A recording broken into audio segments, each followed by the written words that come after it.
Hi everyone. So the fire that I researched was the 1973 lounge arson attack in New Orleans, Louisiana. So for a little bit of background on this fire took place in the French Quarter of New Orleans on June 24th, 1973. The lounge was a gay bar that was a refuge for many people of the LGBTQ plus community in the city. So, for some context, the bar was located on the second floor of a building where the only way to access it was a wooden staircase. So, to enter the building, you had to use a buzzer door system and someone had to open the door for you. And then the only other exit from the bar was a fire escape in the back of the lounge. So, the fire broke out around 8 p.m. that night when approximately 60 occupants were inside. The entire bar was engulfed in flames in less than 20 minutes after it had started. For cause and investigation, the fire started when an individual buzzed the door to get into the bar. Once the door was opened, the individual covered the staircase in lighter fluid and set the fire with a lighted torch. The fire spread quickly and the damage was great due to some fire code violations that were in the bar. So the first fire code violation was that there's not an easily accessible fire exit, and then the only accessible exit was the main entrance with the staircase, and that was unavailable during the fire. And then, although there was a fire escape, it was partially blocked due to some stage props, and it also was locked with a wire. And then the emergency exit sign for that escape was removed prior, so the occupants could not locate it once the fire had started. The second fire code violation was that the walls were highly flammable due to them being constructed out of plaster and wood. And then they also had a fiber-flocked wallpaper that was covering it. And then additionally, the walls also had a variety of paper and cloth covering them, such as like flags and posters and stuff like that. So this allowed the fire to spread quickly vertically up the stairs and into the bar. Lastly, the windows were large and low to the ground. They were about like 6 feet high and then 3 feet wide, but only like 5 or 6 inches off of the floor. So to prevent anyone from falling out of them, the bar placed like metal bars over them. And you can see that in the next photo. But when the fire broke out, occupants were unable to open the windows to escape, which led to many fatalities.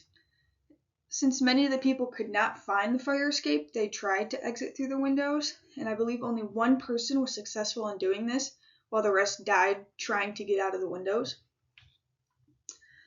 So since the fire involved the LGBTQ community, the investigation was not taken seriously and generally ignored since the public did not want to associate themselves with the people affected.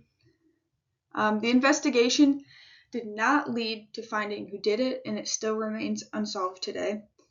But there were many suspects, but the police did not want to involve themselves in the fire or case in general. And it was reported that a group turned in an individual that was near the scene when the fire had started, and he was covered in fire starter and smoke and was heard yelling, "Let them burn," prior to the fire starting. But law enforcement refused to take this seriously, and the suspect eventually was released. So it is believed that the arsonist was a regular at the bar since they knew to use the buzzer door system, and that there was only one exit. And you can see here, you can kind of see the metal bars in that photo that are covering the windows. So for sprinkler protection, it is believed that there is not an operating sprinkler system, but I could not confirm this because it was not touched on during the investigation. I would assume there was not an operating sprinkler system since the fire spread so quickly and that there were no reports on it. So for the aftermath, the fire killed 32 people and 15 were injured. And these injuries included both burns from the fire as well as injuries jumping out of windows and the fire escape. So this makes it the deadliest fire in New Orleans history and the second most deadly attack on the LGBTQ plus community. The fatalities were high due to the occupants not being able to escape, and the fire spread so quickly. And then you can tell in this photo, a lot of the materials in the bar were burned pretty badly, but the structure itself survived. So today there is a bar on the first floor, and then where this bar was today is it's used for storage.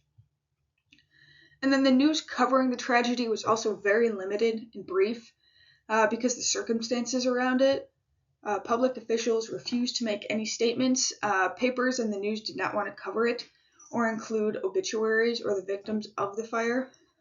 And then Catholic churches in the city also refused to hold funerals for them because they saw them as unrepentant sinners. And then the public response to the news articles was often in support of the fire and not the victims, since the LGBTQ plus community was not accepted at this time. So much that 4 of the victims in the fire were never identified because their families refused to identify them because they did not want to be associated with anyone in the bar that night. And therefore the fire was largely ignored with the exception of the LGBTQ plus community and its supporters. So for consequences and legacy, there's 2 large effects that came out of this fire. The first one being better enforcement on fire codes in New Orleans. Since there were numerous fire code violations in the bar that led to that large number of fatalities, there was a call to better adhere to the fire codes in surrounding businesses in New Orleans as a whole. This included the need for multiple fire exits or exits in general, unblocked fire exits, uncovered and accessible windows, fire-resistant building materials, and then also clear and operational fire exit signs. And then the second, and I think the most impactful effect from this fire was a movement to support the LGBTQ plus community, since the city and public handled the tragedy so poorly and refused to acknowledge it. The community itself and supporters started to advocate for the victims and they held proper funerals for them since the churches refused to do so. And this was also a very pivotal turning point in the acceptance of the community from the public. And then in the last decade, the victims have received many memorials and remembrances, and this fire is seen as an important event in LGBTQ plus history. And then these are my references. Thank you for listening.